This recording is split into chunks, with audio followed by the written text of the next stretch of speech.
নমস্কার, দেখছেন রিপাবলিক বাংলা। আপনাদের সঙ্গে আমি অনির্বাণ। আমাদের এই স্পেশাল ডিবেট শো, বিশেষ নির্বাচনী বিতর্ক। আমাদের আজকের নির্বাচনী বিতর্কের বিষয় কলকাতা কাকে চায়।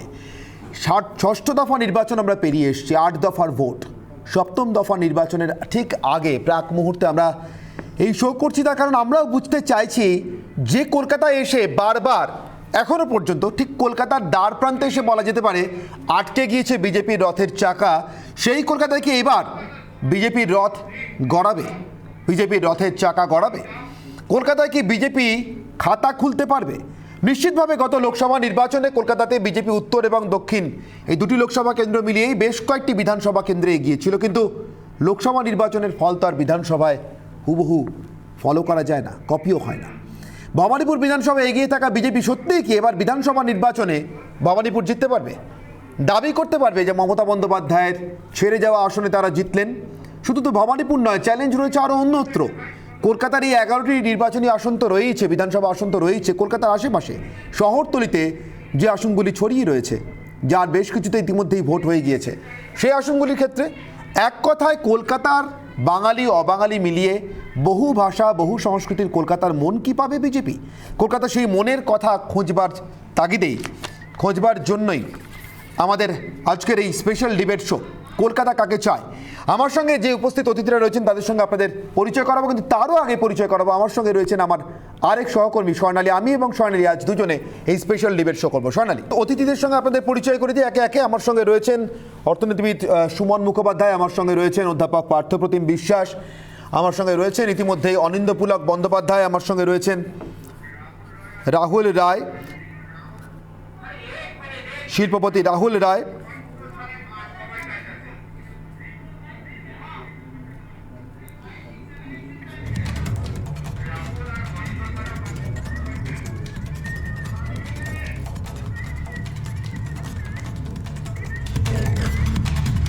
আমার সঙ্গে রয়েছেন এই মুহূর্তে কোহিনুর মজুমদার, রয়েছেন দেবাশিস সরকার, সুমন মুখোপাধ্যায়, যুধাজিৎ সেন মজুমদার।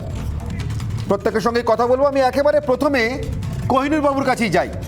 কোহিনুর বাবু, কি মনে হয় এবার কলকাতা মন বদল করতে পারে?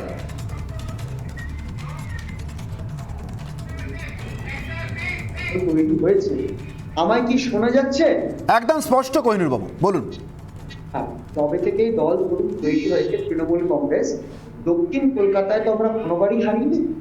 উত্তর কলকাতা এককালে উত্তর ও উত্তর পশ্চিম ছিল, সেখানে একবার অজিত বাজার জিতেছিলেন, সুদীপ বন্দ্যোপাধ্যায় জিতেছিলেন, এবং 2009-2014 সাল থেকে আমরা সেখানে জিতেছি। এবং কলকাতার অ্যাডজাসেন্ট আছে হচ্ছে যাদবপুর কেন্দ্র, সেখানে কলকাতা পুরসভার দুটো বিধানসভা, যাদবপুর এবং টালিগঞ্জ। এখানেও একটাতে সিপিএম এমএলএ আছে, একটাতে আমাদের এমএলএ অরূপ বিশ্বাস টালিগঞ্জ। স্বাভাবিকভাবে কোনোবারই আমরা কলকাতা আমাদের মুখ এবং এটা একটা রীতি কলকাতার ডিসিশন। এবারও মমতা বন্দ্যোপাধ্যায় কলকাতায় থাকবেন এবং এই কলকাতা এবং আশেপাশের অঞ্চলে বিজেপি বহু জায়গায় থার্ড হবে। বেশ, এই হারের কারণ কি কোহিনুর বাবু, যদি দুটো বাক্যে জানতে চাই আপনার কাছ থেকে, কেন হারবে বিজেপি? দেখুন, বিজেপি এটা তো সবাই জানে যে বিজেপি একটা ফান্ডামেন্টালিস্ট পার্টি, একটা রাজনৈতিক মৌলবাদীদের দল। এটাতে বিজেপিও রাগঢাক না স্বীকার। এবং কলকাতা আপনারা জানেন যে অত্যন্ত র্যাডিক্যাল, অত্যন্ত প্রগ্রেসিভ, সেখানে বিজেপির খুব একটা জায়গা হয়। বেশ, অর্থাৎ সেই যে পুরনো যুক্তি, কলকাতা বহু ভাষাভাষী বহু সংস্কৃতির শহর, আর বিজেপি কোনো একটি নির্দিষ্ট সাম্প্রদায়িক মতে চলা দল, তাই কলকাতা বিজেপিকে গ্রহণ করেনি এবং এবারও গ্রহণ করবে না। কোহিনুর বাবুরা তেমনটাই মনে করছেন তৃণমূল কংগ্রেসের তরফ থেকে। আমি আমার অন্য অতিথিদের কাছেও আসবো। আমার সঙ্গে রয়েছেন সুমন মুখোপাধ্যায়, অর্থনীতিবিদ। সুমনবাবু, গোটা পূর্ব ভারতের তো বটেই, গোটা দেশের অর্থনৈতিক রাজধানী কলকাতা, একসময় রাজনৈতিক রাজধানী, আমি সেই ইতিহাসে যাচ্ছি না, কিন্তু অর্থনৈতিক রাজধানী স্বাধীনতার পরেও ছিল। সেই কলকাতা যেভাবে তার গরিমা হারিয়েছে, যেভাবে তার অর্থনৈতিক প্রভুত্ব হারিয়েছে গোটা দেশের উপরে, এবং এই মুহূর্তে পশ্চিম ভারতে মুম্বাই এবং আহমেদাবাদ জুড়ে যেভাবে কলকাতার অর্থনীতি, কলকাতার ব্যবসা শিল্প সবটাই চলে গিয়েছে সেখানকার নেতৃত্বে, তার ভিত্তিতে কলকাতার বাঙালি, কলকাতার অবাঙালি যারা কলকাতায় থাকেন, তারা কি অন্যরকমভাবে ভাবতে পারেন বা ভাবছেন বলে মনে হয়?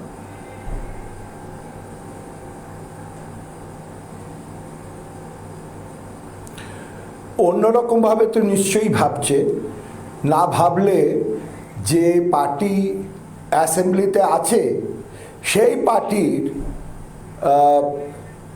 35 থেকে 40 জন এমএলএ ছেড়ে এই পার্টিতে ঠিক 2 মাস আগে এলো কেন? এইটা তো ভাবা যায় না যে এটা টাকার খেলায় হচ্ছে, কারণ তার মধ্যে অনেক ভদ্রলোক আছেন, ডাক্তার আছেন, দীনেশ ত্রিবেদীর মতো লোক আছেন যারা যথেষ্ট পয়সা রোজগার করেন, রথীন চক্রবর্তী আছেন। সুতরাং এটা মানা খুব শক্ত হবে যে একটা হাওয়াও ওঠেনি। এখন শহরের সঙ্গে নগরের অনেক তফাৎ। একটা জিনিস বলতে আমাদের বাধ্য হব যে শহরাতলিতে অনেকগুলো খেলা হচ্ছে। প্রথমত আমরা একদিকে বলছি বিজেপি ধর্মনিরপেক্ষ নয়, কিন্তু আমরা আবার অন্যদের বহিরাগত বলে বলছি। আমরা এদিকে গণতন্ত্র বলছি, অথচ হিংস্রভাবে ইলেকশনে লড়ছি। আমরা পুরুষ নারী বিভেদ করছি। এটা মেকেই চাই বলে একটা ইলেকশন করা হচ্ছে। পারিযায়িক শ্রমিক বারবার দেখিয়ে দিচ্ছে লোক বাইরে কাজ পায়, দেশের মধ্যে পায় না। পারিযায়িক শ্রমিক আসার মানেটা কি? তার মানে দেশে কাজ নেই। যেখানে এককালে 60 দশকেও সবাই কলকাতাতে এলেই চাকরি পেত, আর কাল্ট তৈরি করা হচ্ছে। এইটা একজন ক্লেম করছেন আমাকে ভোট দিন, 394 খালি আমাকে দিন। কিন্তু আমার পাড়ায় আমি জানি একজন ভদ্রলোক আছেন সুব্রত বাবু, যিনি 50 বছর ধরে, এটা সুবর্ণ জয়ন্তী, তিনি লড়ছেন, তাকে কিন্তু সামনে প্রকাশ্যে আনা হচ্ছে না। ঠিক এই সব কারণে বড় বড় নেতারা এই পার্টি ছেড়ে অন্যদিকে চলে যাচ্ছে। এটা কাল্টে চলছে, একটা কাল্ট যে এটা আমাকে ভোট দাও, এটা কিন্তু আদর্শকে ভোট দেওয়ার কোনো ব্যাপার নেই। বেশ, তো যেখানে ধর্মটা পশ্চিমবঙ্গে বিশেষ করে কোনোদিনই একটা দৃঢ়ভাবে আসেনি। আমি ব্রাহ্ম সমাজ দেখেছি যে পুজো করাটা একটা লজ্জার ব্যাপার, মূর্তি পুজো করা একটা লজ্জার ব্যাপার। এখনও শিক্ষিত লোকেরা মনে করে অঞ্জলি দেওয়াটা লজ্জার ব্যাপার। সেইখানে ধর্ম একটা বড়োভাবে কাজ করবে না। কিন্তু যেটা কাজ করবে এবং যেটা আমরা বুঝতে পারছি না হচ্ছে অলরেডি 5 লক্ষ কোটি টাকার ধার আছে। পশ্চিমবঙ্গ সরকার, তৃণমূল সরকার ডিক্লেয়ার করেছে 1.7 লাখ ক্রোড়। তার মানে 50% জিএসডিপি অলরেডি আমাদের চলে গেছে। তার উপর স্যালারি, তার উপর ইলেকশন প্রমিসেস, থাকবে কি? বেশ, আমি আমি আমি আমি সুমন বাবু আবার পরে আসবো, পরে নিশ্চিতভাবে আবারও আপনার কাছে আসবো। আমি এই মুহূর্তে পার্থপ্রতিম বাবুর কাছে যাব। অধ্যাপক পার্থপ্রতিম বিশ্বাস আমার সঙ্গে রয়েছেন। পার্থপ্রতিম বাবু, সুমন বাবুর বক্তব্য অর্থনৈতিক অবস্থাটা এবং রাজনৈতিক অবস্থা যদি গণতন্ত্রের প্যারামিটারে বিচার করি সেটা উপযোগী নয়।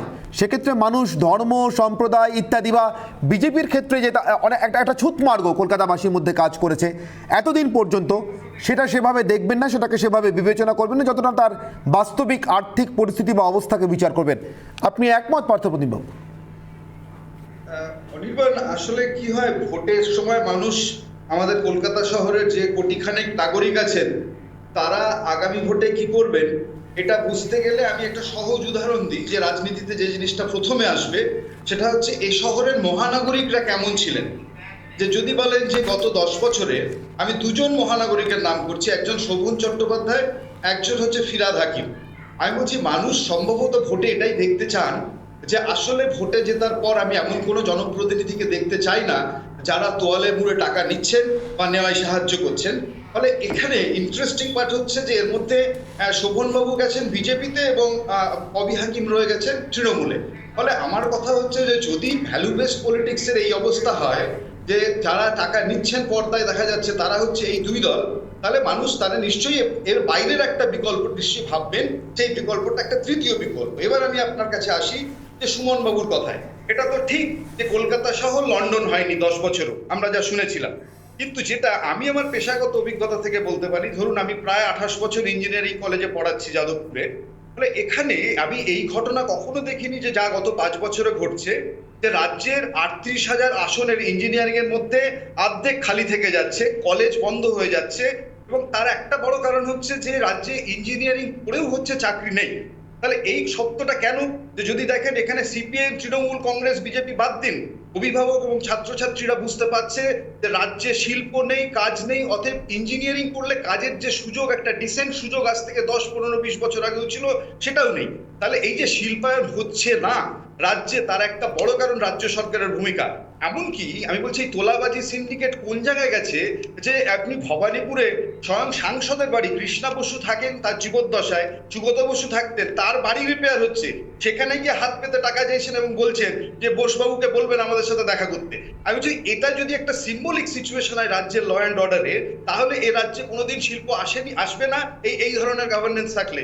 এবং এখানেই হচ্ছে এই সরকার এবং শহরাঞ্চলের মানুষের কাজ পরিষেবা এটাই গ্রো করছে না, যেটা সবচেয়ে বেশি মানুষের মাথা ব্যথার কারণ, এবং এটা এই সরকারের বিরুদ্ধে যাবে। এবার উল্টো দিকে যে শাসক হিসেবে যারা আছেন বিজেপি, যারা দেশ চালাচ্ছেন, তারাও কি ভিন্ন কোনো এক্সাম্পল সেট করতে পারছেন? আপনি সিঙ্গুরে যখন শিল্প চলে যায় তখন আমরা দেখেছি রাজনাথ সিংকে মমতা বন্দ্যোপাধ্যায়ের পাশে বসতে, যখন নয়াচরে পেট্রোকেম হাব হয় না তখন আমরা দেখেছি যে ভারতীয় জনতা পার্টির রোলটা কি ছিল। আমি বলছি যে ভারতবর্ষ জুড়ে রাষ্ট্রায়ত্ত কারখানা, যেগুলো এমপ্লয়মেন্ট জেনারেশনের নতুন সেক্টর হতে পারতো, সেগুলো বন্ধ করে দেওয়া হচ্ছে, অথচ কর্পোরেট সেক্টরে নতুন কোনো এমপ্লয়মেন্ট হচ্ছে না।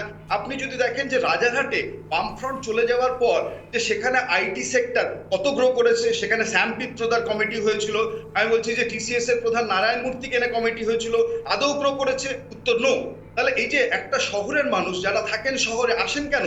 আসলে একটা উন্নত কাজের খোঁজ, উন্নত জীবনের খোঁজ, উন্নত শিল্প পরিষেবার খোঁজ।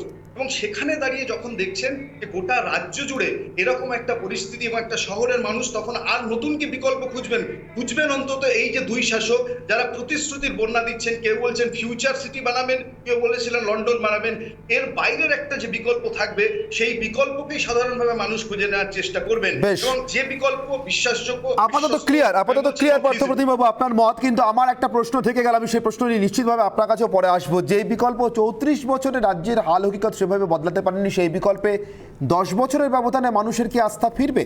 আমি এই প্রশ্ন নিয়ে আসবো, কিন্তু তার আগে আমি যাবো রাহুল রায়ের কাছে। বিশিষ্ট শিল্পপতি আমাদের সঙ্গে রয়েছেন। রাহুল বাবু কিছুটা অর্থে প্রবাসী বা অনাবাসিত বটেই। রাহুল বাবু, এই যে আমাদের বিতর্কটা চলছে এখন, যে কলকাতার মানুষ তারা মত পরিবর্তন করবেন কিনা। কলকাতার দোরগোড়ায় এসে বিজেপির রথ থেমে যায়। কলকাতায় কিছু টিপিক্যালনেস আছে, কলকাতা মানুষের মানসিকতায় আছে, কলকাতার সংস্কৃতিতে আছে, তার বহু ভাষাভাষী সংস্কৃতির মধ্যে আছে, কলকাতার বেঁচে থাকার মধ্যেও আছে।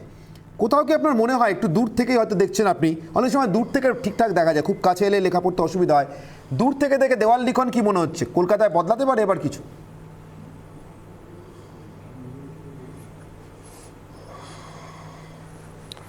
অনির্বাণ, কলকাতায় 42 বছর ধরে শরৎচন্দ্রর একটা সিনড্রোম, যেটা আমরা বলি শরৎচন্দ্র সিনড্রোম, মানে পরাজয়কে জয় মেনে অর্থকে দূর করে দেওয়া, গরিব থাকা, এই শরৎচন্দ্র সিনড্রোমটা এবার দূর করতে হবে। আমি একটু আমার বাঙালিদের জন্য এটা খুলে বলতে পারি, যেটা আমি গত 25 বছর ধরে চেষ্টা করছি, কি এইটা আর বাঁচার লড়াই নয় ভাই, এটা জেতার লড়াই। ভাই বোনেরা, এটা জেতার লড়াই। আমরা দেখেছি 42 বছরে ইংরেজ যাদেরকে ব্যবসার একটা অপরচুনিটি দিয়ে গেছে, ওরা কখনো এক পার্টিকে জয়েন করে, সে পার্টি হারে, আবার আরেক পার্টিতে মুভ করে যায়।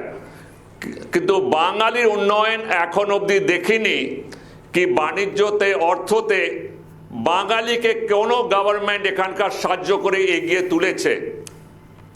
কোনো এন্টারপ্রেনিয়রশিপ ড্রাইভ, শিল্পপতিকে সবসময় নেগেটিভ দেখানো, শিল্পপতিকে সবসময় শোষণকারী দেখানো, এই যে বাঙালির ওপরে যে একটা এত বড় শ্রাপ এত বছর ধরে চলছে, এটাকে দূর করতে হবে। বেশ, আমি আপনার কাছে বাঙালিকে জাগতে হবে, কলকাতার বাঙালিদের বুঝতে হবে এটা আমাদের বাংলা, আমাদের বাংলার জন্য উন্নয়ন ইজ আ মাস্ট।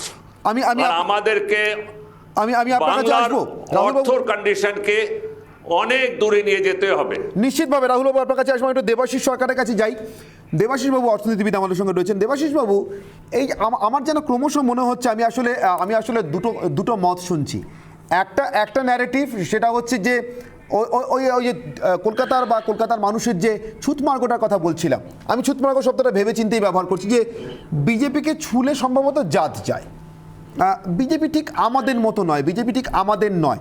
এখন বিজেপির সঙ্গে যা যা আছে, আমি যদি সেগুলোকে একটা একটা করে ধরি, আমি মানে রাজনৈতিক এবং অর্থনৈতিক আদর্শের জায়গাটার কথা বলছি, সেগুলোকে ধরলে দেখি বিজেপির সঙ্গে যেটা আছে সেটা অবশ্যই বিজেপি ঘোষিতভাবে সমাজতান্ত্রিক দল নয়, সমাজবাদী নয়। বিজেপি ঘোষিতভাবেই পুঁজিবাদী ব্যবস্থার পক্ষে, অন্তত সেভাবেই তারা দেশের অর্থনীতি বা যে যে রাজ্যে আছেন তারা পরিচালনা করেন। বিজেপি সংসদীয় গণতন্ত্রের পক্ষে, তারা নির্বাচনে লড়েন, জেতেন, হারেন, ক্ষমতায় আসেন, ক্ষমতা থেকে যান। এবং অবশ্যই বিজেপির 3 নম্বর যে নির্দিষ্ট বৈশিষ্ট্য বিজেপির ক্ষেত্রে, রাজনীতির ক্ষেত্রে তারা দক্ষিণপন্থী। তাদের নির্দিষ্ট কিছু চিন্তাভাবনা আছে, যে চিন্তাভাবনাকে অনেকেই, যে হিন্দুত্ববাদী চিন্তাভাবনাকে, ঘোষিত হিন্দুত্ববাদী চিন্তাভাবনাকে অনেকেই সাম্প্রদায়িকতা বলে অভিহিত করেন। এখন আমার প্রশ্ন দেবাশিস বাবু, কলকাতাকে তার মানসিকতা নিয়ে 50, 60, 70, 80 দশক, 90-এর দশক পেরিয়ে, শেষ 2 দশক পেরিয়ে, কোথাও বিজেপিকে এখন শুধুমাত্র এই একমাত্রিক জায়গা থেকে দেখে, এই তিনটে জায়গা থেকে, অর্থাৎ পুঁজিবাদী ব্যবস্থার সমর্থক, সাম্প্রদায়িক বিজেপি এবং তার সঙ্গে সংসদীয় গণতন্ত্রের দড়া একটি দল বিজেপি, যারা কোনোভাবেই গণতন্ত্রের থেকে বেশি কিছু দেওয়ার প্রতিশ্রুতি দেয় না অন্য কোনো ব্যবস্থার সাপেক্ষে, যতদিন না সে ব্যবস্থা লাগু করতে পারছি ততদিন পর্যন্ত আমি গণতন্ত্র আছি, এমন কোনো প্রতিশ্রুতি দেয় না। সেই বিজেপিকে কি পশ্চিমবঙ্গের মানুষ, বা রাদার আরও ভালো করে বললে কলকাতার মানুষ পছন্দ করেন না? মানে ব্যাপারটা কি এখন ঠিক এখানেই দাঁড়িয়ে আছে? এটাকে একটা ছুতমার্গ? অনির্বাণ, যখন আজকে সন্ধ্যাবেলায় আমরা আলোচনা করছি যে এই বিজেপি এবং পশ্চিমবঙ্গ, কলকাতা শহরের মানুষ, এদের বোঝাপড়া, তখন খেয়াল রাখতে হবে যে নির্বাচনটা হচ্ছে, সেই নির্বাচনে গণমাধ্যমে একটা দ্বৈরথ তৈরি করা হয়েছে, যে পুরো চর্চাটা তুল্যমূল্য বিচারে করতে হবে, যে ভারতীয় জনতা পার্টি একদিকে, অন্যদিকে তৃণমূল কংগ্রেস। কিন্তু বাস্তবে পশ্চিমবঙ্গের এবার যে নির্বাচনটা হচ্ছে, এই নির্বাচনটা একটা বিশেষ প্রেক্ষাপটে হচ্ছে। আমরা যদি গত 7 দশকের নির্বাচন নিয়ে আলোচনা করি, তাহলে দেখা যাবে যে এটা একটা ব্যতিক্রমী নির্বাচন, যে নির্বাচনে 3টে রাজনৈতিক অবস্থান থেকে মানুষের ভোটদান প্রক্রিয়া নির্ধারিত হচ্ছে। যদিও এখানে একটা প্রশ্ন রয়েছে যে বিজেপি এবং তৃণমূল কংগ্রেস, এই দুটো অবস্থানকে আমরা আদৌ ভিন্নভাবে বুঝতে পারি কিনা, না আসলে এই দুটোকে একটা জায়গায় রেখেই তার পাশে সংযুক্ত মোর্চার শক্তিকে রেখে কলকাতা শহরের মানুষ, পশ্চিমবঙ্গের মানুষ তার মতদান প্রক্রিয়া দেবে। 2 তারিখে সেটা বোঝা যাবে। এবার সরাসরি তোমার প্রশ্নের উত্তর ধরে যদি বলি, এখানে কিন্তু কোনো হাইপোথেটিক্যাল আলোচনার জায়গাটা কিন্তু অনেকটাই কম। মানে এক একজন এক এক রকম বুঝছে না। ভারতীয় জনতা পার্টি একটি রাজনৈতিক দল, আমি এই জায়গা থেকে বুঝতে চাইছি, তারা নির্বাচন প্রক্রিয়ায় অংশগ্রহণ করে এবং নির্বাচন প্রক্রিয়ায় জিতে তারা সরাসরি কোনো রকম আন্দাজের ব্যাপার নেই। ভারতবর্ষে 2014 সালে একটা বিশাল ম্যান্ডেট নিয়ে শাসনকালে এসছে, 2019 সালে একটা বিশাল ম্যান্ডেট নিয়ে শাসনকালে এসছে। ফলে ভারতীয় জনতা পার্টি গভর্নেন্স চালানোটা কিরকম হয়, সাধারণ মানুষের জনকল্যাণের জায়গাটা কোথায় যায়, ভারতবর্ষের যারা শিল্পপতি তাদের এরা অত্যন্ত পছন্দের মানুষ, পারস্পরিক বন্ধুত্বের জায়গা রয়েছে, তারপরও ওই শোষণ নীতি ছেড়ে দিন, তারপরও ভারতবর্ষে 2014 থেকে 2021 এই শিল্প ব্যবস্থা কোন তলানিতে যেতে পারে। ভারতবর্ষের সামগ্রিকভাবে যে সমস্ত রাজ্যে আইন শৃঙ্খলা আমরা ভারতীয় জনতা পার্টির নেতৃত্বে চলে, যারা এই কথাটা বলছে এই কারণে, কারণ আমাদের রাজ্যে এই বাজার একটা ডাবল ইঞ্জিনের কথা বলছে।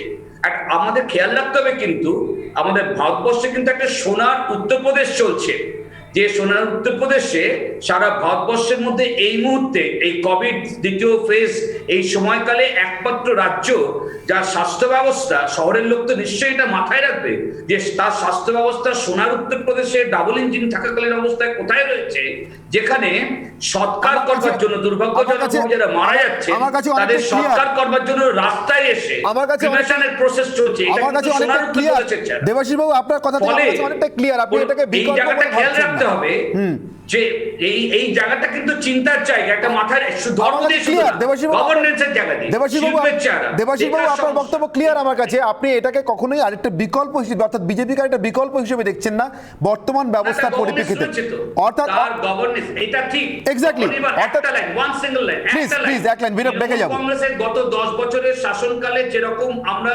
দুর্নীতিকে মাথাচাড়া দিতে দেখেছি, একটা ভয়ঙ্কর রোগ হিসেবে আমাদের রাজ্যে আক্রমণ করছে দুর্নীতি, অন্যান্য বিষয় ছাড়ছি, বেকার সংক্ষেপে প্লিজ ব্রেকে যাব, জর্জরিত ছাড়ছি, এর বিকল্প করতে গিয়ে বিজেপি যখন আমরা আলোচনা করতে হচ্ছে তখন তার সামনে আমার গভর্নেন্সের চেহারা রয়েছে, গুজরাট রয়েছে, উত্তরপ্রদেশ রয়েছে, মধ্যপ্রদেশ রয়েছে, সারা ভারতবর্ষ রয়েছে, সারা ভারতবর্ষে বিজেপি রুল গভর্নেন্স রয়েছে। আমার সময় একেবারে শেষ দেবাশিস বাবু, আমরা ব্রেকে যেতেই হবে।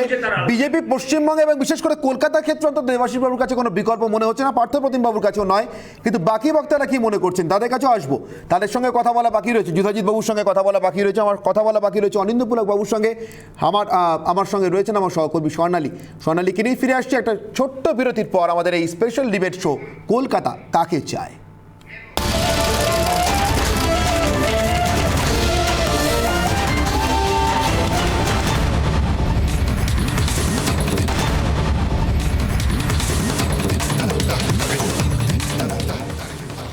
বিরতির পর ফিরে এলাম 294 আসনের বিধানসভা নির্বাচনে ষষ্ঠ দফার পর কলকাতাকে নিয়ে আমরা বিশেষভাবে আলোচনা করছি আমাদের এই বিশেষ নির্বাচনী বিতর্কে কলকাতা কাকে চায়। আমার সঙ্গে রয়েছেন আমার সহকর্মী স্বর্ণালী।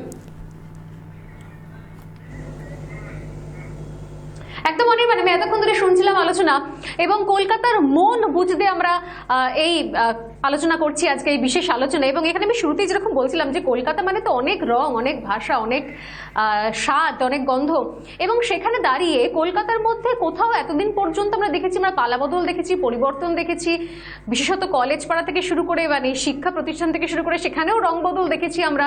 কলকাতা নানা মুড, নানা মেজাজ, বিভিন্ন সময় তার রাজনৈতিক পরিচয়ের মধ্যে দিয়ে বারবার স্পষ্ট হয়েছে। তো এক্ষেত্রে খুব প্রাসঙ্গিক বিগত যদি আমরা নির্বাচনগুলো বা বছরগুলো দেখে আসি, মাসগুলো দেখে আসি, বিগত 4-5 বছর দেখে আসি, সেক্ষেত্রে ভোট ব্যাংকের ক্ষেত্রে একটা বড়সড় পার্সেন্টেজের পরিবর্তন হয়েছে, কলকাতার ক্ষেত্রে যদিও সেটা কম। এবং আজকে এতক্ষণ ধরে আলোচনা শোনার পরে পার্থদার কথা শুনছিলাম, দেবাশিসদা, কোহিনুরদার কথা শুনছিলাম, আমাদের সঙ্গে রয়েছেন রাহুল রায় এবং সুমন মুখোপাধ্যায়। আমি সুমনদার কাছে আসি অনির্বাণ। সুমনদা, এই যে বাংলা এবং বাঙালি, নিঃসন্দেহে বাঙালি সবসময় রাজনীতি নিয়ে ভীষণ রকম সচেতন, এটা আমরা বলে থাকি। আমরা বাঙালিরা একটা কলার তুলেই বলি যে আমরা রাজনীতিটা বুঝি এবং আমরা প্রত্যেকে কম বেশি রাজনীতি সম্পর্কে সচেতন থাকি।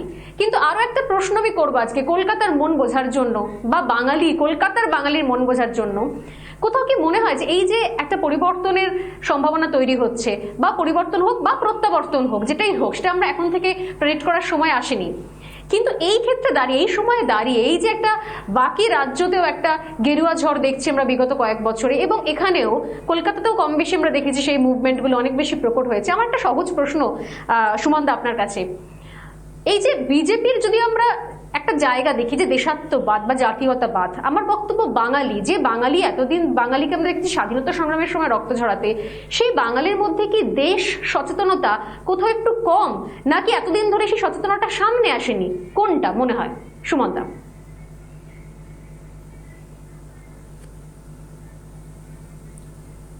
আমার মনে হয় একটা চারিত্রিক চেঞ্জ এসেছে ভারতবর্ষে।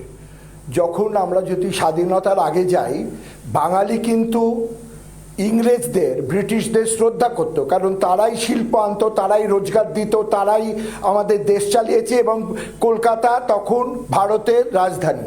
যেইখানে প্রবলেম ছিল হচ্ছে চিটাগং মুভমেন্ট থেকে, পেট্রিয়টিক মুভমেন্ট থেকে আমরা ওদের বহিরাগত মনে করে তাদের ওপর আন্দোলন করলাম। কিন্তু তারপরে 60 দশক অবধি পশ্চিমবঙ্গ নাম্বার 1 ছিল। তারপরে অশোক কুমার নাইট বিড়লাকে থাপার হাউস, আক্তার পর হাউস চলে যাওয়ার পর আজও কিন্তু বিড়লা হাউস আর গুজরাটি সমাজ বেশিরভাগ রোজগার দিয়ে যাচ্ছে।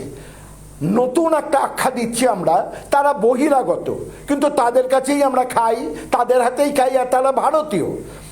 সবচেয়ে আশ্চর্য, আমরা আখ্যা দিচ্ছি যে এরা ধর্ম অন্ধতায় বিশ্বাস করে, আমরা হিন্দুত্ব বিলিভ করি না। কিন্তু এটার থেকে বাইরে গিয়ে যদি আমরা দেখি, আমি 3টে গভর্নেন্সের পয়েন্ট বলছি। 70 বছরেও আর্টিকেল 370 বন্ধ করার সাহস কোনো সরকার দেখায়নি। ট্রিপল তালাক বন্ধ করার সাহস কোনো সরকার দেখায়নি। আর আজও কলম্বিয়া ইউনিভার্সিটিতে একদমই তাই না, নিঃসন্দেহে ডাইরেক্ট সেখানে ছিল। বেনিফিট ট্রান্সফার একটা উদাহরণ হয়ে গেছে of how to take care of the poor। এরপরেও আমরা প্রশ্ন তুলছি আইডিওলজিকে।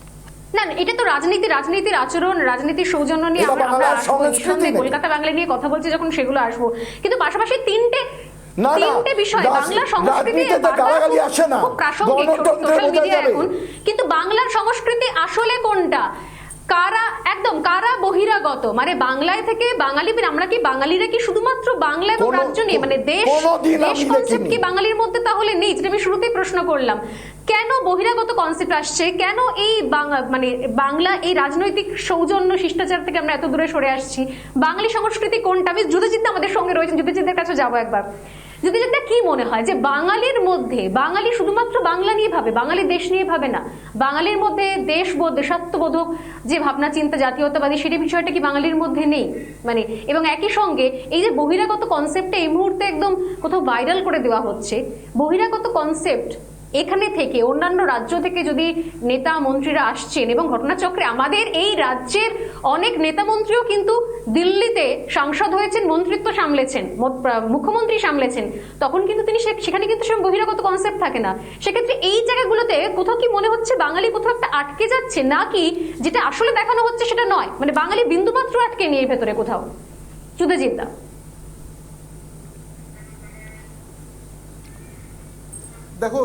দেখো এখানে প্রথমে বলার আগে আমি কিছু ডেটা পয়েন্ট দিতে চাই। আজকে 1947 সালে যখন দেশ স্বাধীন হয়েছিল, ভারতবর্ষের টোটাল জিডিপিতে বাংলার অবদান ছিল 35%, যেটা আজকে এসে দাঁড়িয়েছে 4.2%। ইন্ডাস্ট্রি আউটপুট ছিল 33.8%, যেটা আসে দাঁড়িয়েছে 3.8%। টোটাল আইটিতে আজকে বাংলার আউটপুট হলো অনলি 2.6%। তো বাংলাকে আজকে তুমি যদি দেখো, আজকে এন্টায়ার কলকাতা তথা বাংলা আজকে একটা বৃদ্ধাশ্রমে পরিণত হয়েছে। প্রতিটা বাড়ির ছেলে মেয়েরা আজকে বাংলার বাইরে, তারা কেউ গুরগাঁও, কেউ পুনে, কেউ ইউএস, কেউ ডিফারেন্ট প্লেসেস। তুমি যেটা দেখবে, শুধু আজকে গুরগাঁওয়ে 30টা দুর্গাপুজো হচ্ছে, ব্যাঙ্গালোরে 20টা, বাট বাংলার কি অবস্থা? একটা কোম্পানি নেই, একটা ইন্ডাস্ট্রি নেই, যা আছে তা শুধু হলো কাটমানি। সো বেসিক্যালি এটা difference between mission and commission. একদিকে মোদিজির মিশন, যেটা কিনা বাংলাকে সিটি অফ ফিউচারে নিয়ে যাওয়ার কথা বলে, ফ্রম আ টিপিক্যাল কলকাতাকে সিটি অফ ফিউচারে ট্রান্সফরমেশনের কথা বলে। আরেকদিকে দেখি আমরা কমিশন আর কাটমানি, যেখানে প্রতিটি পদক্ষেপে তোমাকে টাকা দিতে হবে, যেখানে তোমার ইনফ্রাস্ট্রাকচার, যেখানে তোমার ইনভেস্টমেন্ট জিরোতে এসে দাঁড়িয়েছে। তুমি যখন বহিরাগতর কথা বলছো, এটা আর কিছুই না, জাস্ট তোমার ন্যারেটিভকে পুশ করা। সেই ন্যারেটিভটা হলো যে আমি আজকে যদি বাইরের লোক বলতে, তুমি একই ইন্ডিয়ার মধ্যে যদি তুমি গুজরাট, মহারাষ্ট্র, ইউপি, তামিলনাড়ুকে বহিরাগত বলো, তোমাকে যে তোমার স্টেটে সেক্টর 5-এ ধুকধুক করে যে ধুলছে, সে টিসিএসকে যে ইনভেস্ট করা, সে টাটা কি বহিরাগত? আইবিএম কি বহিরাগত? টেক মাহিন্দ্রা কি বহিরাগত? অ্যাক্সেঞ্চার, ডেলয়েট, পিডব্লিউসি কি বহিরাগত?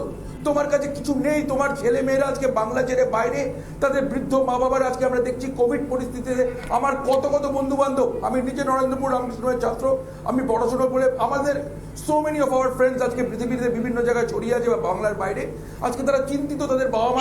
শুধু তাই নয়, আমি আসবো আপনার কাছে যুদ্ধজিৎ।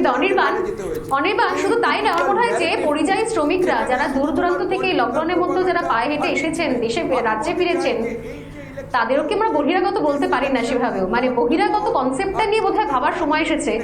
এবং একই সঙ্গেই যে বাংলা সংস্কৃতি নিয়ে বলা হচ্ছে যে বাংলা সংস্কৃতি তাহলে কি কাটমানি হয়ে দাঁড়িয়েছে, আসল বাংলা সংস্কৃতি কোনটা সেটা কি খোঁজার সময় এসেছে। একটা আমরা বিরতি নিয়ে এই প্রশ্নগুলো খুঁজি অনির্বাণ। একেবারেই সোনালী, আসল বাংলার সংস্কৃতি কাকে বলে সেটা নিয়ে আমারও কিছুটা প্রশ্ন আছে। বাংলা সংস্কৃতি এবং আসল বাংলার সংস্কৃতি বলে আমরা যতটা গর্ব অনুভব করি সেটা কি সত্যিই ততটা গর্ব অনুভব করার মতো বিষয়? আমি এটা নিয়ে আরো বিস্তারিত যাবো একটা ছোট বিরতির পর।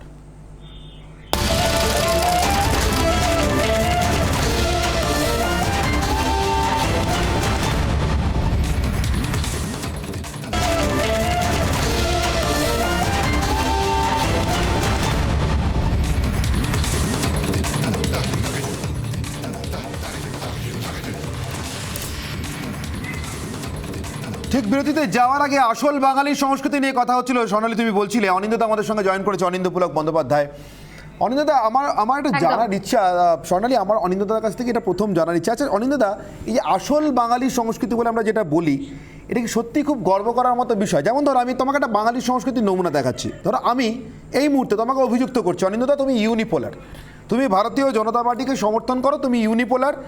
আমি ভারতীয় জনতা পার্টিকে সমর্থন করি না, আমি মাল্টিপোলার, মাল্টি কালার। এবার দেখো কি করি অনিন্দদা তোমার সঙ্গে। তুমি একটা ছবি নিয়ে এলে কলকাতা শহরের মধ্যে সবথেকে অগ্রগণ্য, সবথেকে লিবারেল এবং অবশ্যই কিছুটা লেফট তো বটেই, তেমন যা মানুষরা, তেমন ছাত্রছাত্রীরা পড়াশোনা করেন, তেমন মানুষরা অধ্যাপনা করেন, এমন একটি বিশ্ববিদ্যালয়ের খোলা মাঠে তুমি ছবিটা দেখাবে। ছবিটার নাম বোধহয় না ট্রাফিক জ্যাম। আমি আমার সমস্ত দাঁত নখ বার করে ঝাঁপিয়ে পড়লাম, তোমাকে ছবিটা দেখাতে দেব না। যে পীঠস্থানে একসময় স্বাধীনতা আন্দোলনের সময় জাতীয় শিক্ষা প্রতিষ্ঠান, সেটা পরবর্তীকালে যেটা জ্ঞান বিজ্ঞান চর্চার তো বটেই, লিবারালিজম চর্চার, লেফটিজম চর্চার অন্যতম পৃষ্ঠভূমি বলে আমরা জানি। এবার তুমি বলো অনিন্দদা, এই যে আসল বাঙালি সংস্কৃতি এটা কোনটা? আমার এই মাল্টি কালার মাল্টিপোলার ফ্যাসেটটা, মানে আমার এই মুখোশটা, নাকি তোমার এই ইউনিপোলার এই মুখটা?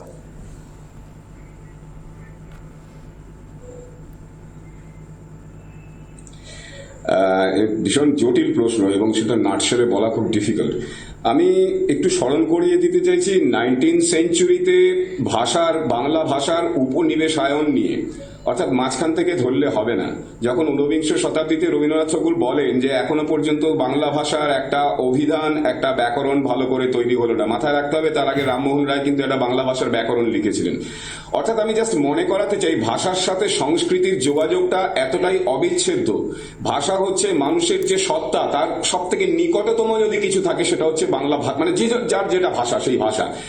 একটা সময় এই ব্যাকরণে এই উপনিবেশায়ন রবীন্দ্রনাথ ঠাকুর ভীষণভাবে সুন্দরভাবে একটা তীর্যক মন্তব্য করেছিলেন। এটাকে বলেছিলেন রবীন্দ্রনাথ ঠাকুর যে সাহেব পণ্ডিত ভাষা, অর্থাৎ একজন সাহেব, হ্যাডহেল সম্ভবত নাম, যিনি প্রথম বাংলা ভাষার ব্যাকরণ তৈরি করেন, আরেকজন সংস্কৃত পণ্ডিতের সাহায্য নিয়ে, এবং সংস্কৃতর ধাঁচে বাংলা ভাষার ব্যাকরণ তৈরি করা হয়। তো এইগুলো গেল হচ্ছে প্রাচীন কথা। সেখান থেকে এখনো পর্যন্ত কেউ প্রশ্ন তোলেনি যে বাংলা ভাষার যে উপনিবেশায়ন ঘটেছিল, সেই উপনিবেশায়নের হাত থেকে ভাষাকে কেমনভাবে সে ভাষার মুক্তি ঘটবে। আমি এখানে আরেকটু অন্যভাবে উদাহরণ দিতে চাই যে সংস্কৃতি বললে পরে বুঝতে পারবে কোথায় সংস্কৃতি সবসময় ইউনিভার্সাল হয়। যে কারণে ধরো আমি 19th সেঞ্চুরির মালারমের মালারমে একজন পৃথিবী বিখ্যাত কবি, যারা আমি যেহেতু সিনেমা কবিতা নিয়ে কাজ করি সেহেতু আমার রিলেট করতে সুবিধা হয় রাজনীতিটা এইভাবে দেখতে। তো মালারমে প্রথম পৃথিবীতে যিনি বললেন যে পাঠককে ওরকম নিষ্ক্রিয় পাঠক হয়ে থাকলে হবে না, তিনি পাঠককে সরাসরি টেক্সটের সাথে কনফ্রন্ট করালেন।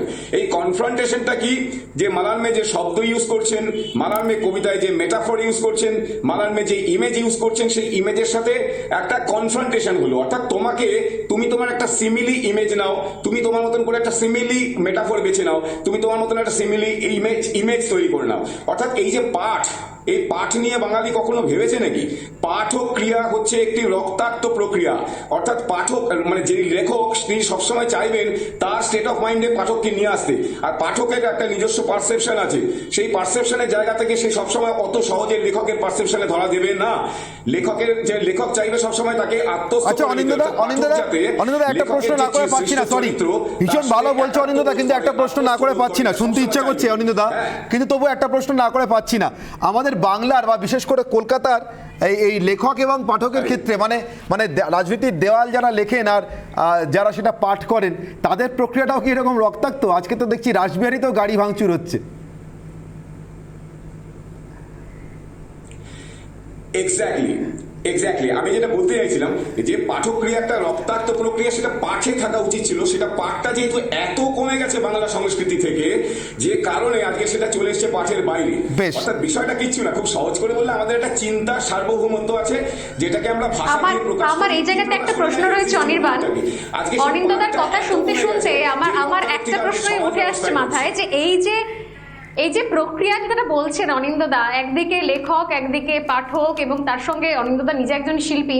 এখানে যারা রয়েছেন আমাদের সঙ্গে, যুধিজিৎদাদের সঙ্গে কথা হলো, রাহুলদা রয়েছেন, সুমন্ত রয়েছে, এমনকি দেবাশিসদা, কোহিনুরদাও রয়েছেন। আমার প্রত্যেকের কাছেই প্রশ্ন যে তাহলে এই যে সব ক্ষেত্রে যে বাংলা এবং বাঙালির সংস্কৃতি নিয়ে অনির্বাণ কিছুক্ষণ আগে বলছিল যে আসল সংস্কৃতি কোনটা, মুখ কোনটা, মুখোশ কোনটা।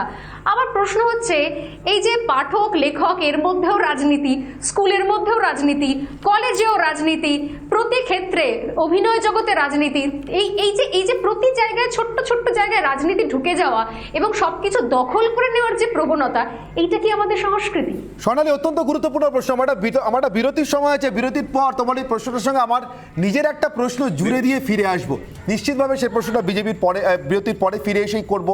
বিজেপিকেও করব, বিজেপির পক্ষে যারা, বিজেপির কলকাতায় রথ চলার পক্ষে যারা বিপক্ষে, তাদের দুজনকেই করব। একটা ছোট বিরতির পর ফিরছি, সঙ্গে থাকুন।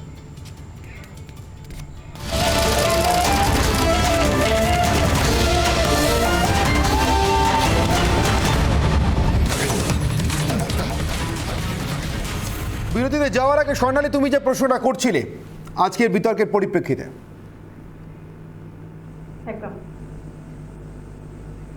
একদমই অনির্বাণ, যে রাজনীতি, এই যে আমরা বলছিলাম যে কিছুক্ষণ আগে অনিন্দদার সঙ্গে কথা হচ্ছিল, তখন আমরা বলছিলাম যে বাংলার রাজনীতি, সেই রাজনীতির যে পট পরিবর্তন হয়েছে বিগত কয়েকদিন। এর আগে তৃণমূল এসে বলেছিল যে রাজনীতিকে একদম স্কুলে, পাড়ার মোড়ে, গলিতে গলিতে ঢুকিয়ে দিয়েছে সিপিএম, আমরা সেখান থেকে পরিবর্তন নিয়ে আসবো। এবং কি পরিবর্তন দেখতে পেয়েছি আমরা, যে সেই কলেজ, সেই রাজনীতি আরো কোথাও পরিসর বড় হয়েছে, শিল্পী মহলে ঢুকে গেছে, এবং নতুন একটা টার্ম শিখেছি আমরা লাস্ট 10 বছরে, সেটা হচ্ছে লবি। অনিন্দদা ছিলেন বলেই তো মনে খুব প্রাসঙ্গিক যে শিল্পীদের মধ্যে লবি, শিল্পীদের মধ্যে বিভাজন, কে কোন লবিতে থেকে কে কবি হবেন, সাহিত্যিক হবেন, অধ্যাপক হবেন, শিল্পী হবেন, তার যে অদ্ভুত তুল্যমূল্যের বিচার, এই রাজনীতিও আমরা দেখেছি। বাঙালি কি আদৌ এটা চায়? আমার এই প্রশ্নটা রয়েছে। দেবাশিসদা, কোহিনুরদা রয়েছেন আমাদের সঙ্গে, কি বলবেন? দেবাশিসদা কি বলবেন?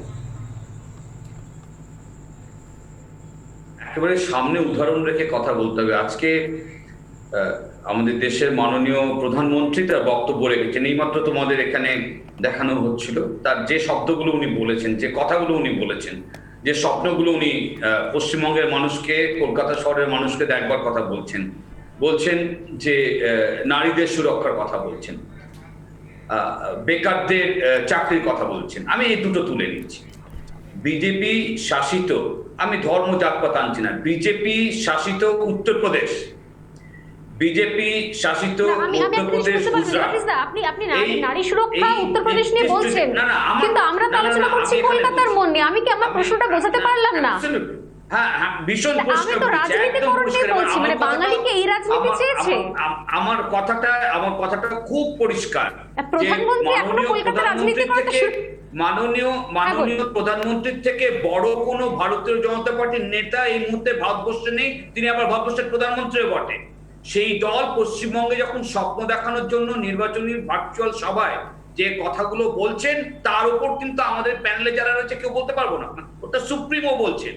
আমি তার রেফারেন্সে নিশ্চয়ই আমরা তো ভবিষ্যতে স্বপ্ন দেখব, কিন্তু যে ফেলে আসা অতীতটা যার মধ্যে আমরা রয়েছি, আমরা সেটা নিয়ে আলোচনা করব না। দেবাশিসদা, ওই কথাটা সেটা নিয়ে আলোচনা করব না। ওই কথাটা যখন শুনছি তখন উনার রাজত্বকালে গত 7 বছরে দেশে বেকার সমস্যা কোথায় পৌঁছেছে, এই প্রশ্নটা কলকাতা শহরের মানুষের মধ্যে হচ্ছে।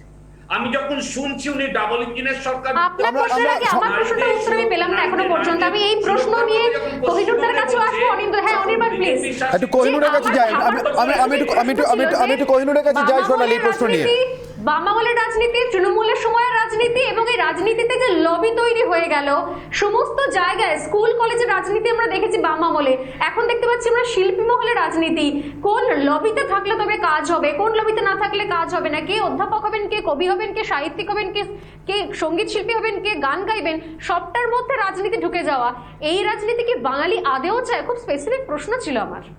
অনির্বাণ, একেবারে আমি এই প্রশ্ন নিয়েই কোহিনুরের কাছে যাব। কোহিনুর, কি মনে হয়? আমি দেখুন, যারা প্যানেলে আছে সবাই সম্মান দিয়ে বলছি, আমার মতে তো ওখানে কম, একটু নির্বাচিত করে যদি বলা শুরু করেন তাহলে খুব ভালো হবে। এবার একটা আমি বলি, প্রথমে আপনার উত্তরটা, আপনি এটা বাংলার বা বাঙাল একটা বিষয় আছে।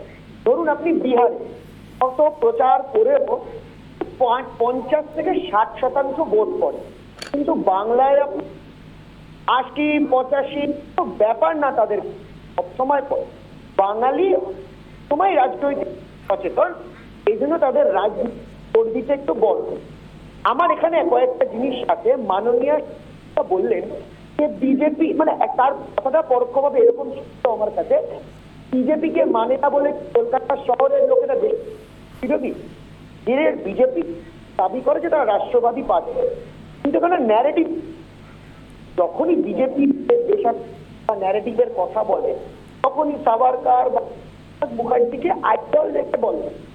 বাঙালির বেশিরভাগ শতাংশ, বেশিরভাগ, সবটাই হয়তো বলছি না, সবটা বলাটা হয়তো বাড়াবাড়ি হবে, কিন্তু বেশিরভাগ শতাংশ ঠিক তার উল্টো দিকের লবি, উল্টো দিকের বিচার ভাবছে।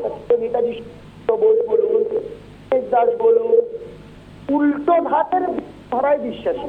এবং ইতিহাসের পাতাতে তো আমরা দেখেছি শ্যামাপ্রসাদ মুখার্জির সঙ্গে সুভাষচন্দ্র বোসের ঝগড়া কেন, বালরাজ মোদক কি বলেছেন, ক্ষেত্রে বাঙালির তত্ত্ববাদ আর বিজেপির মেলে না বলে।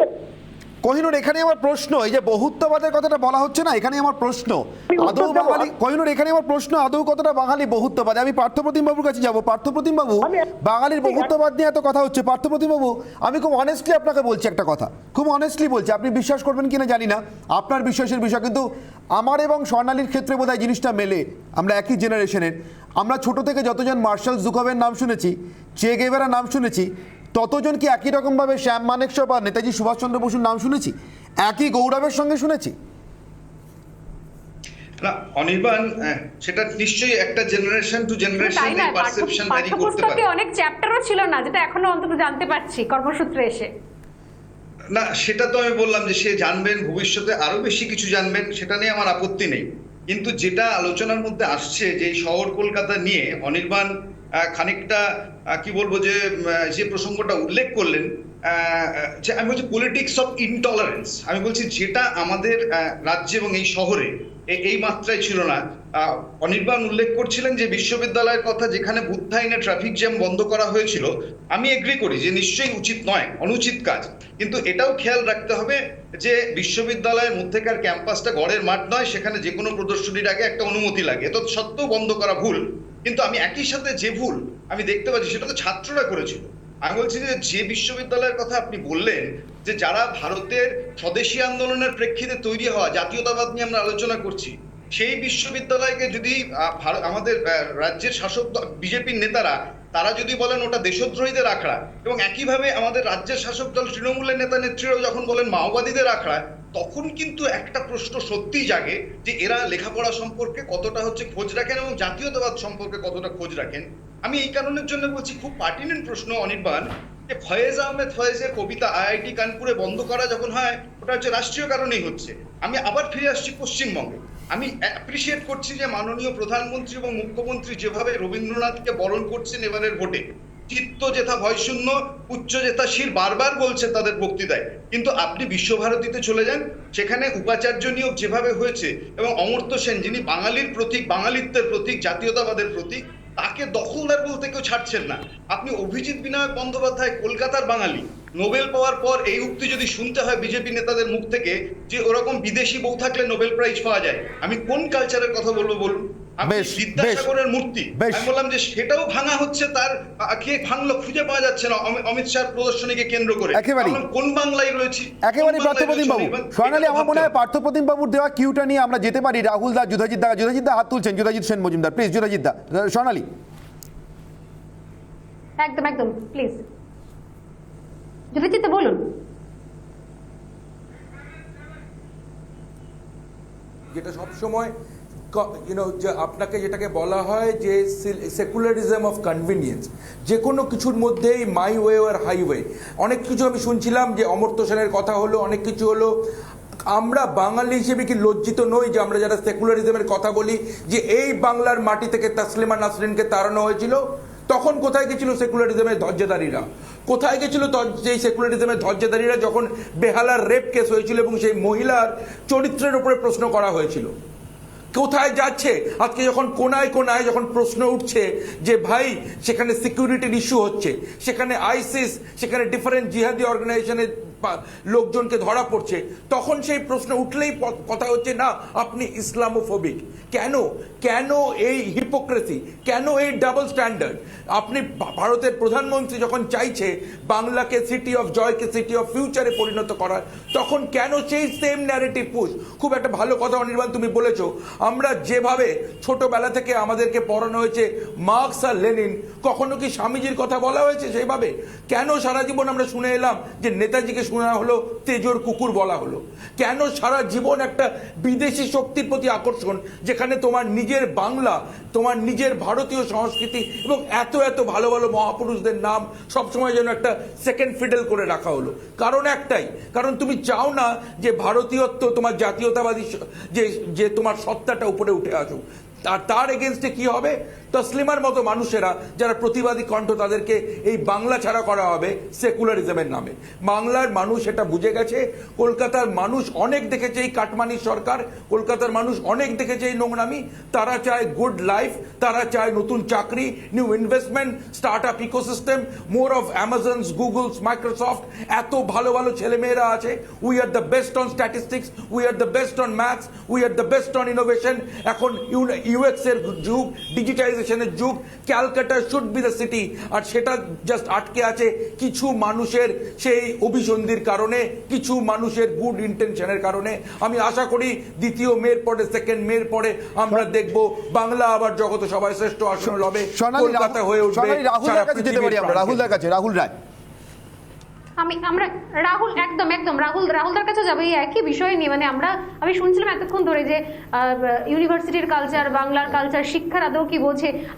আমার সত্যি সত্যি মুখ বা মুখোশ যেটা আমরা আলোচনা করছি রাহুলদা, আমার সেখানেও প্রশ্ন যে তাহলে যখন আমরা এই যে জেএনইউর কথা বলা হয়, সেখানকার সঙ্গে আন্দোলন এখানে মেলানো হয়, তাহলে সেখানে যখন বিবেকানন্দর মূর্তিতে কালো কাপড়, কালো কালি দিয়ে লেপে দেওয়া হয়েছিল এবং সেখানে অশালীন শব্দ লিখে দেওয়া হয়েছিল, সেটাও কি তাহলে বাঙালির মুষ্টিমেয় কিছু মানুষজন সেটাকে এখান থেকে বসে সাপোর্ট করেছেন এই সেকুলারিজমের নামে? সেটা কি আসল মুখ আমাদের নাকি মুখোশ? যখন প্রতিবাদের নামে এখানকার কলকাতার ইউনিভার্সিটিতে সেখানে সিঁড়ি দিয়ে উঠে যাওয়া হয়েছে অন্তর্বাস পর একজন পুরুষ, সেটা কি বাঙালির মুখ না মুখোশ? সেটাও তো অনেকে সামান্য সংখ্যক মানুষটাকে সমর্থন জানিয়েছেন। এবং এই যে প্রশ্নটা করলাম যে এই যে প্রতি ক্ষেত্রে মানে বিকাশের রাস্তার মধ্যে প্রতি জায়গায় রাজনীতি ঢুকিয়ে দিয়ে আসল বিকাশটাকে, সেটা শিল্প হোক, সাহিত্য, পড়াশোনা হোক, সবকিছুকে বেঁধে ফেলা, এটা কি আদৌ বাঙালি চায় রাহুলদা?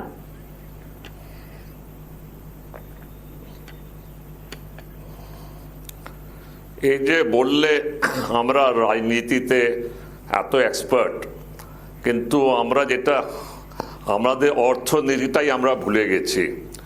আরেকটা শব্দ বহিরাগত, বাইরের লোক। বাংলা কি ভারতের বাইরে? আমাদের ভূগোলে কি পশ্চিমবঙ্গ কি ভারতের বাইরে? সেটা আমি জানতে চাই। এটা কি বাংলা সংস্কৃতি? পুরো ভারতবর্ষ থেকে লোকেরা এখানে আসে, কাজ করে, এখানকে বাস করছে, এইটাই ওদের জীবন। ওরা কি বহিরাগত? এই যে শব্দগুলো, বাংলার সংস্কৃতি, এইটাই কি বাংলা সংস্কৃতি? লেনিন বাংলার সংস্কৃতি, মাও সেতুং বাংলা সংস্কৃতি, এক্সট্রিজম, এগুলোই কি বাংলা সংস্কৃতি? আসল বাংলা সংস্কৃতি হচ্ছে দেশভক্তি, বাংলা সংস্কৃতি হচ্ছে অর্থনীতি, যেটা আমরা ফেলে এসেছি।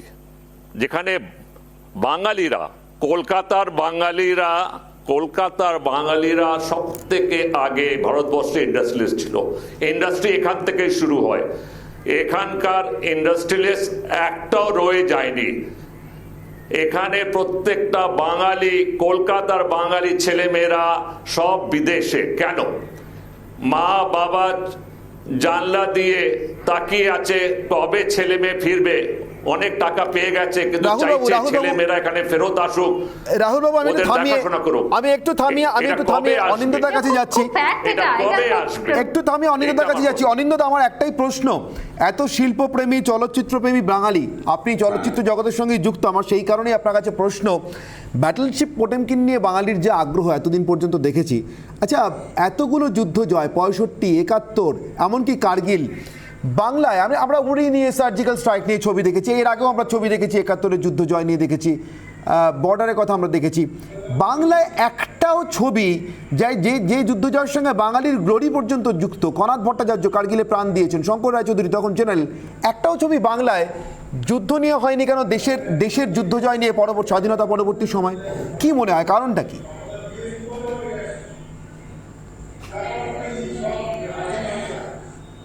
দেখো, এখানে ব্যাটেলশিপের উদাহরণ নিয়ে আসলে একটা বিরাট বড় উদাহরণ আর কি, সেটা বোঝেনি অর্ধেক মানুষ কিভাবে বিপ্লব সংক্রমিত হতে পারে। এই সংক্রমণ নিয়ে সেই বিপ্লবের তত্ত্ব আজকে এক নেই যদিও, কিন্তু বোঝাটা উচিত ছিল। আমি একটু ইউনিভার্সিটি নিয়ে বলতে চাই। পার্থদা বলছিলেন যে কি ইউনিভার্সিটির ভেতরে দেখানো হবে, কি দেখানো হবে। শিক্ষা কিন্তু আসলে মুক্তি দেয়, একটা লিবার্টি দেয়, লিবার্টি ফ্রম দ্য পাস্ট। এইটা ইউনিভার্সিটিতে চর্চা, কোনটা আগে থেকে নির্ধারণ করা যায় যে কোনটা দেখানো হবে কোনটা দেখানো হবে। এখানে কিন্তু লিবার্টিটাকে আহত করা হলো, এটা মাথায় রাখতে হবে। 2 নম্বর সেকেন্ড পয়েন্ট হচ্ছে ইউনিভার্সিটি সবসময় এক্সপার্ট প্রডিউস করে, ইন্টেলেকচুয়াল প্রডিউস করে না। সেই এক্সপার্ট প্রডিউস করে যে প্রবলেমগুলো সরকার ক্রিয়েট করে, সেই সরকার ক্রিয়েট করা প্রবলেমগুলোকে সলভ করা হয় ইউনিভার্সিটির এক্সপার্টদের দিয়ে।